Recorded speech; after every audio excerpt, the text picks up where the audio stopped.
What's up? Back. Man, just sweat to death. Absolutely sweat to death sitting at Starbucks, sitting outside with my podcast for Grant Baldwin. That's right, Grant. I endured the Texas heat and humidity to podcast with you, so we had no background noise. But no, it was awesome. I wanted to share a little bit about it because it was a coaching call / podcast interview, and I think a lot of people can relate to the idea of starting fresh and starting over. And speaking, getting ramped up, getting moving sucks. It absolutely sucks because you're emailing and contacting and reaching out to people and not getting any responses. It's like any sales job. You're outreach. You're just trying to get a little momentum. You book a speech here, and then you wait a little while longer, and then you finally book another one and another one. It's a slow build. And especially in social media in today's world, you see everyone out there. If you're a speaker, you obviously are connected with other speakers.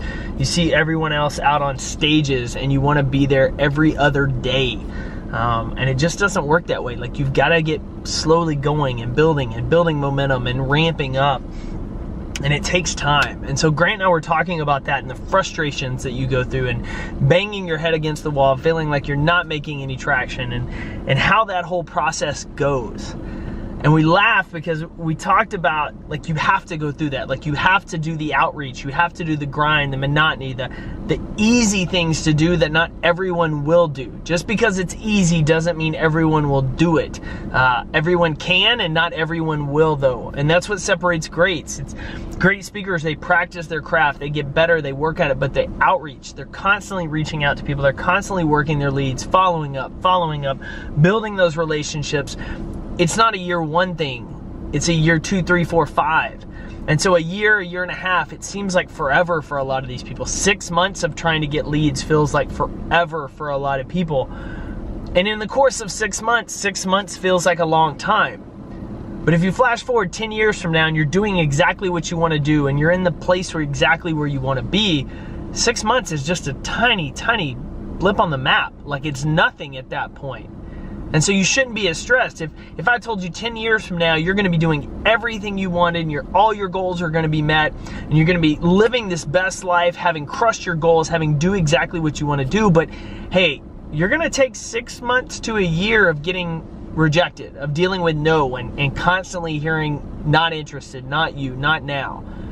You would be okay with that because that's still 9+ years of you rocking it. But too often we get caught up in the 6 months, the year, the early grind. Tonight kicks off the NFL. So if you're watching this and it's not Thursday, we'll just say the NFL preseason just kicked off. And every year going into training camp, guys show up in shape. They're jacked, they're ready to go, they're sharp, they're ready to play. And every year guys show up out of shape, throwing up during practice. They are not ready for the workouts. They are not ready for the heat.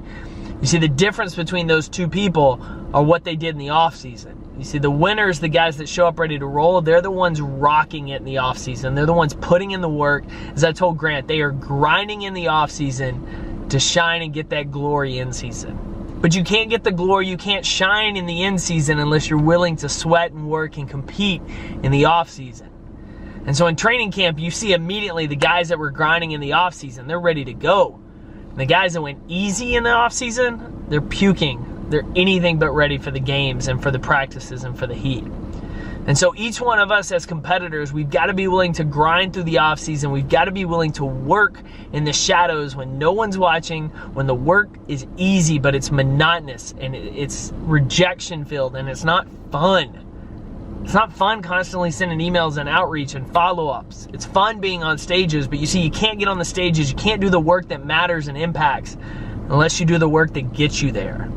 You can't lift all the weights unless you start to lift a weight and start building up your strength. So keep that in mind. If you're in the middle of that off season, if you feel like you're going through all the rejections, all the pain points, and man, success just continues to elude you, keep at it.